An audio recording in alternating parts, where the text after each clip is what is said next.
सानो छ ढुङ्गा लाएर पप्पा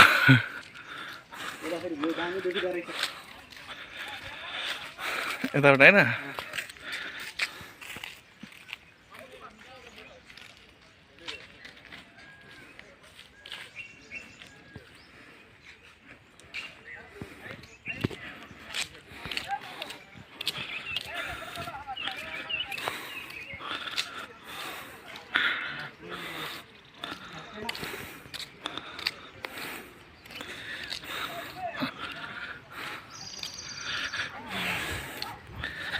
कसरी ठुल्ठुलो कि ढुङ्गे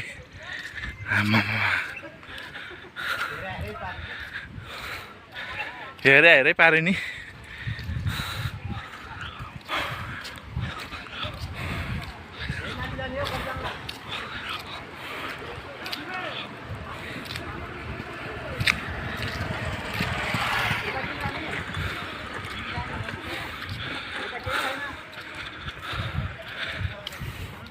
कस्तो अड्केको है यो ढुङ्गा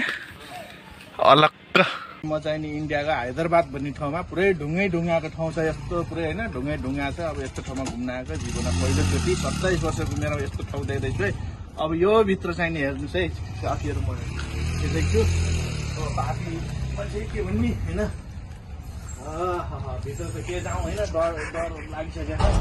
यहीँसम्म भने नि होला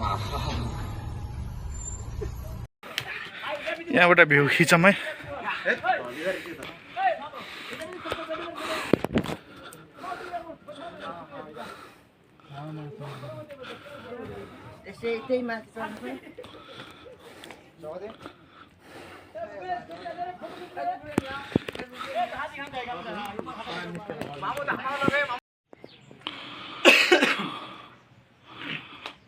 कसम यार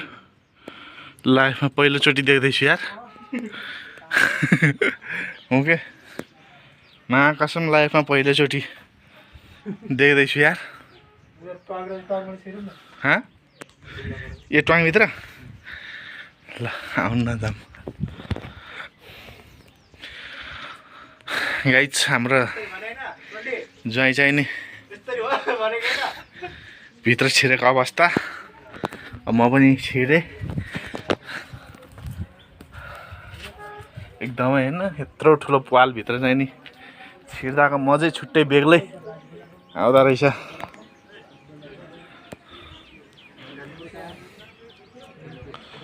भ्यू चाहिँ बवाल देखिने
है चलो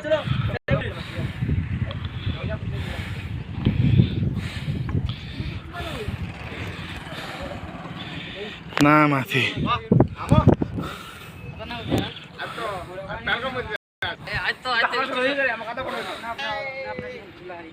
फोटो पनि लिया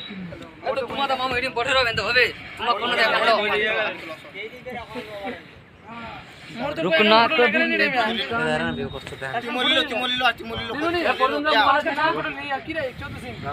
देदी उठिन के कता फोटो लिने दो चलो तिथे तेरी कार जाती वो तोलुम के चोट देदी बिना म तुम्हारे हम एडिटिंग देदी एकटा चार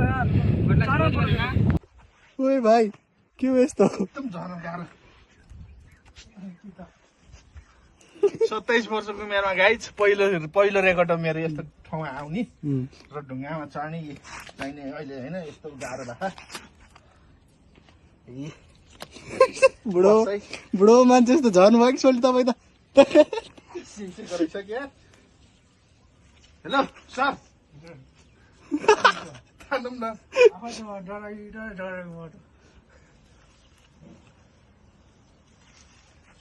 यहाँबाट भ्यू पनि देख्न सक्नुहुन्छ एकदम बवाल देखिँदो रहेछ ए डर के आगे जिते पर्दैन तर मोबाइल त सम्पूर्ण दाजुभाइ तथा दिदीबहिनीहरूले चाहिँ नि देखिहाल्नु भयो क्या यहाँ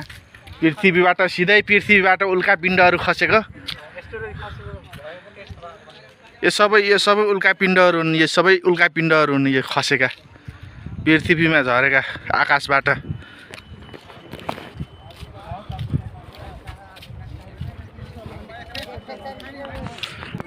ल हेर्नु साथीहरू चिटिक्क परेको चट्ट परेको जङ्गल आहा कति राम्रो हेर्दाखेरि पनि सरर हावा आइराख्ने ठाउँ आँखामा राख्दा पनि नबिजाउने ठाउँ छ यो हैदराबादको यो चाहिँ नि यो हैदराबाद कुन ठाउँ रे राज बलराम भिलेज हैदराबादको राज बलराम भिलेज आँखामा राख्दा पनि नबिजाउने ठाउँ छ होइन एकदमै राम्रो सिरिर आवाज चलिराख्ने आनन्द जति बसे अनि उल्का पिण्डहरू त्यस्तै छ नि यहाँ चाहिँ नि उल्का पिण्डहरू खसेर पृथ्वीबाट माथिबाट ए माथि के अरे आकाश अरू चाहिँ नि ग्रहबाट खसेका त्यहाँबाट खसेका उल्का पिण्डहरू चाहिँ नि यहाँ चाहिँ देख्न सकिन्छ मजाले प्रत्यक्ष आँखाले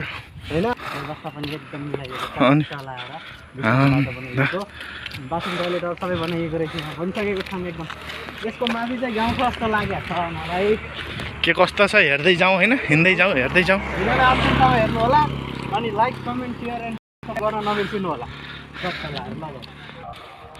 यो चाहिँ मन्दिरै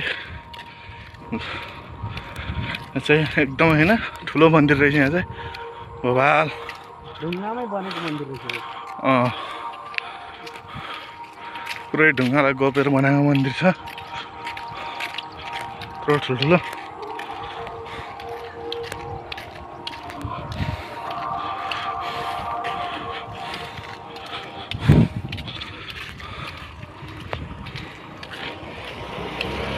यता चाहिँ धेरै मान्छेहरू घुम्न आउने गर्दो रहेछन् मान्छे थुप्रो छ है घुम्न आउने बेलुका पनि बिहान पनि त्यस्तै मन्दिर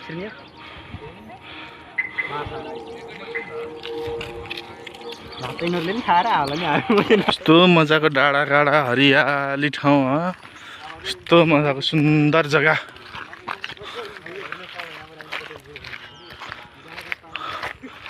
हामी चाहिँ गाई समुद्र भन्ने ठाउँमा आइसक्यौँ है समुद्र हेर्नुपर्छ मजाले समुद्र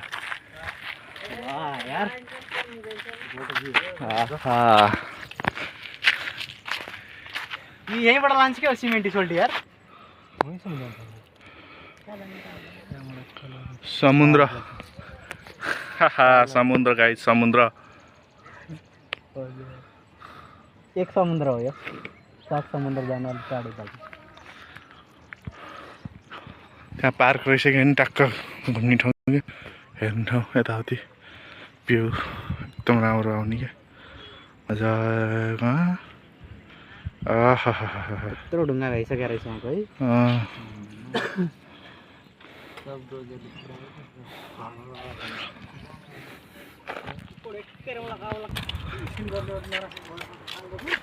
हजुर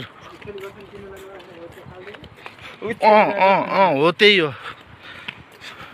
कहिले कसो चाहिने यसो त्यो उस हेर्दाखेरि होइन देखिन्छ नि टक्क मजाले खसेको क्या यिनीहरू नै यही ढुङ्गाहरू यी कुनै चाहिने त्यो माथिबाट त्यही माथि खस्दाखेरि चाहिँ चर्केको मजाले चर्के खाने धेरै घुम्न आउने है यो ठाउँमा यस्तो भएर चाहिँ डाइनोसरको निधन भएको रहेछ डाइनोसर यही यसैमा चेप्पे हो डाइनोसर चाहिँ यसरी चेप्यो यही ढुङ्गा चेप्यो गाई मुनि मुनितिर अहिले पनि डाइनोसरको हड्डीहरू मिल्ने सम्भावना छ रे सम्भावना छ अघि त्यहाँ गेटमा भन्नुभएको थियो सम्भावना छ अझै पनि यसको यो उल्का पिण्डहरूको चाहिँ तर यसलाई अब कसले उचाल्ने यत्रो दबिसकेको चिजलाई अब यसलाई कसले उचाल्ने त हेर्न मिल्दैन उल्का पिण्डको बिचमा अझै पनि डाइनोसरको हड्डीहरू छन् भन्ने जानकारी हामीलाई अघि प्राप्त भइसक्यो त्यहाँ विश्वासै भइसक्यो हजुरले हेर्नै सक्नुहुन्छ यत्रो ढुङ्गा खस्दाखेरि डाइनोसर बिचराहरू कहाँ जाओस् त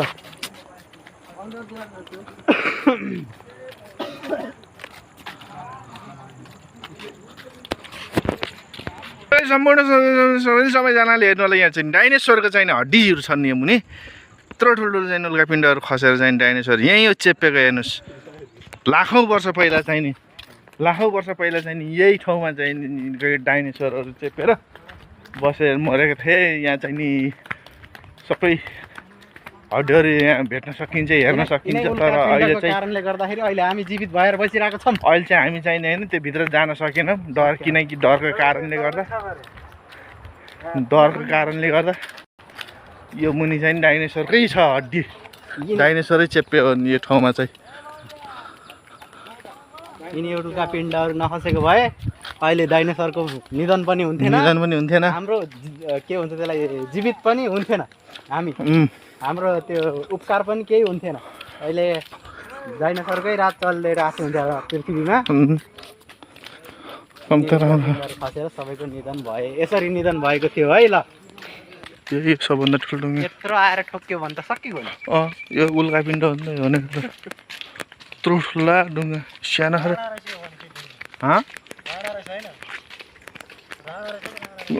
यो उछेलियो र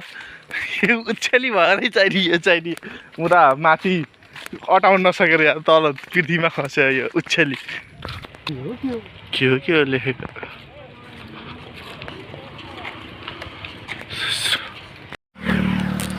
ल त साथीहरू हामी चाहिँ नि उल्का पिण्डहरू हेरेर फर्किसक्यौँ अब बेला नि गइसकेको छ आद्रा भइसकेको छ होइन अब धेरै युज गर्ने आजको भिडियो अब हामी पनि कोठातिर जानु पऱ्यो अब आजको भिडियो चाहिँ यहीँसम्म अब पछि फेरि अर्को ठाउँ चाहिँ घुम्दाखेरि नेक्स्ट भ्लगमा फेरि देखाउनु पर्ला अर्को भिडियो अन्तिमसम्म साथ दिने सबैजनालाई मरी धन्यवाद सबैजनाले भिडियो हेरेर चाहिँ लाइक कमेन्ट सेयर सब्सक्राइब गर्नु होला है त सबैजना गाइज ल बाई बाई